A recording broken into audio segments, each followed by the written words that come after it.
final 5 minutes or so here.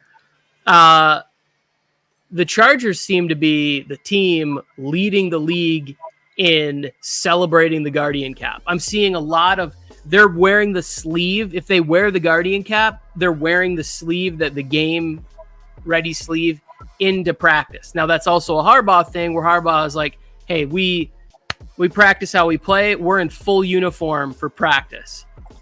But the Guardian cap, it's one of those things where, from an aesthetic standpoint, people have trouble getting over stuff. Do you remember when the helmets started to change, Joe, when we were younger? And people would be like, oh, look at this. That helmet's ugly, or whatever it is.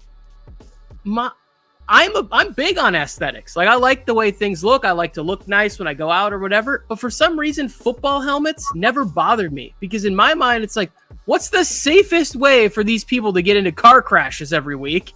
And if you're telling me that the helmet's a little funny shaped or whatever, I don't really look at it that much. Like, I'm not staring at the helmet. I'm watching the play. I'm watching, how somebody's, like a DN, like his hips can flip and he can get skinny and get through a hole. I'm not looking at like, oh man, guy's got a funny helmet on. It's just weird as like, Joe, where are you at? Guardian cap? Would you wear it? Do you like it? Does it ruin the game a little bit for you? Like, yeah, I kind of got used to it watching like flag football, because the kids wear it, playing flag football now. So it was like, And then when you saw the NFL players first wear it, it looked ugly. But when I sent you that picture of the Chargers' first camp and somebody had it, and you actually see the logo and the number, then it kind of made it like, okay, at least they're covering up the ugly bumps and stuff like that. So at least it's not too bad. You still see the helmet. It still has the logo. So I'm good with it. I don't know how many people would actually rock it in the NFL. Like, some people, like right now, Pride would get over it, because I know there's like some teams have come out and said, if anybody wears it on the field, we're gonna make fun of them or something like that. But it's only gonna take 1 to 2 players to start doing it, and then everybody else is gonna just follow along with it. Wait, who's gonna make fun of them? Yeah, that's so stupid. Some of the players have said that, like, nobody's gonna wear that on our team. Oh, I think personally, in one season, after this one season, more than 50% of players will wear it by the end, or at least for week 1 of next year. I'm in 100% agreement with you, Mike. Yeah, honestly, like, I can see why people were bothered by the aesthetics when they first announced it, thinking of the ones that we're used to seeing out there. But seeing the Chargers with the helmet decal, it doesn't bother me at all. It just looks like a little bit bigger of a helmet that these guys are wearing. I actually like the way those big helmets look more than I like the way those little bug ones look. That you saw, remember that one that Zeke used to wear, where you almost like it looked like a biker helmet? Like, those ones almost seemed like less safe, even though they were supposed to be, the modern safest ones. So they can make like the helmet smaller and the padding bigger, and it'll still balance out to be a similar size helmet. Let's do it. Let's concussions, please. I want to see my star safety, who wears number 3 and likes to hit people harder. That's what also bothers me about when this news broke. Everyone was freaking out like, oh, the NFL is going soft. Like, guys, this is going to help us keep hitting in the game. Yeah, I think it has a chance to help us keep the players that we really want to watch on the field. Like, that to me is the most important thing. It's the whole thing with, like, yes, I'm from the generation where quarterbacks used to have to protect their knees, protect their heads, like try not to get landed on so their collarbones didn't shatter in half.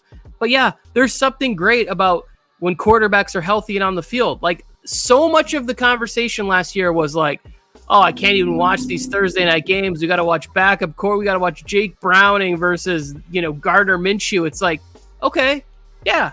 Like, wouldn't it have been better if we would have had Anthony Richardson and Joe Burrow in that game? Like, whatever we got to do to keep these guys on the field, that's what I'm in for. Especially if people don't know what we're talking about. If you don't know what we're talking about, here it is. That's it right there, yeah. This is it right here. See, it doesn't look that bad when you have the cap over it, like you said. It doesn't look that bad too, because that's a Michigan man. But I mean, this right here, like Mike said, it just looks like a bigger helmet, and that's a bit like this. You don't. I don't think you would notice it unless you're actually looking for it. No big deal at all. And if it actually works, that would be beautiful, man. Because concussions are such an annoying injury. It's something that, like, even like a week afterwards, you can feel completely fine, but you're not cleared to go yet. You have to wait it out. You have to let your brain heal. It's also a dangerous injury. Suffer multiple, like we saw Tua suffer a couple years ago in a season. It can get really scary, really quick. And it's like you're saying, Tony, like it's 1 week out almost automatically. So like all the Thursday night games are losing the quarterbacks because you cannot play 3 days after a concussion, even a minor one. 2 years ago, we gave Kyler Murray shit because they wrote a study clause in his contract. When they signed Tua to this deal, guardian cap would have been non-negotiable in that. It would have been double guardian cap. We just gave you $50-something million or whatever, $150 million guaranteed. You need to double wrap it, bro. So does the team logo make it different? Look, it looks good still. The Washington one is cool. I'm cool with it. Yeah, I see what Joe's getting at here. It's a little different. The W doesn't quite sit as well as the bolt does, right? But again, it doesn't bother me at all. Like I'm not bothered by it. They need to make the it W. Just looks like that W should be back a little bit more. Maybe that's it. They need to make it bigger. Yeah. I think it's bigger on the actual helmet too. I'm not sure for certain. But yeah, unless you're Patrick Mahomes. I mean, Patrick Mahomes gets concussion, he gets cleared somehow. I don't know how the fuck he does it. But I mean, didn't they teach Tua how to fall? Like, didn't they have him take a jiu-jitsu or something so he could learn how to get? That was last year. That was last year. He played the whole season. Yeah, but the caps are better than this. Yes, like this right here reminds me of like when I was on my way to school in the bus and stuff like this. Yeah, that's exactly like it. They don't want people. Well, the people don't want these, but I think with the covers, it works. Yeah, I'm all for it, and I think more and more players are going to wear it. I think offensive linemen would be foolish not to be having these on because they are the ones that are smashing their head every single time. Offensive and defensive linemen, I would be wearing these all the time because in the trenches, like I mean, even just like at a lower level, even like playing high school level or kid like Jack, like I don't know what they call them, like little league kids. Like you're this is it right here. You're head on head all the time.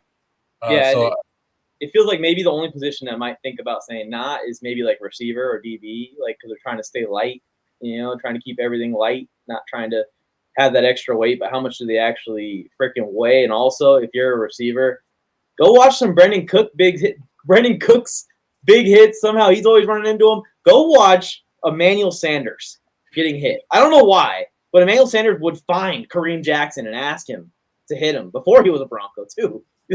As a Steeler, Emmanuel Sanders is running into big hits. How California already mandated this for high school football?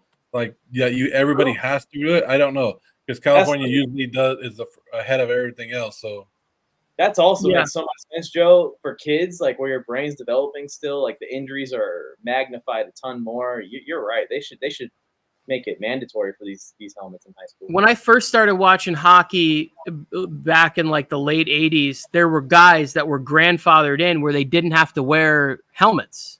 Like you didn't even have to, like there'd be guys on the ice out there skating. And I was like, I remember there was a defenseman for the Red Wings named Brad Marsh, an old guy, and he was grandfathered in on the old rules that he didn't have to wear a helmet. And it was always like, getting bumped in the head or a cut here or whatever. And then you started seeing guys with like the half shields and whatever. Like playing hockey without a helmet was always scary. Like when I'd be outside on like the frozen rink, the pond or whatever, like sticks would be coming up, scratching the face. The ice. Yeah. If you want to make it normalized, like if you want, like us, Tony, like we're going to look at it and we're going to be like, oh, what's that? But if you want to make it normalized, you start with the kids, you have them wear it. And then as they grow up, they're like, oh, yeah, we wore those when we were kids all the time. I got to go hit the juju for my newest TikTok dance. But until then, feel free to check out the channel and subscribe. And more importantly, turn on that notification bell so that way you can be notified next time we upload or go live. We're going to be doing a lot of it this NFL season. I can't wait.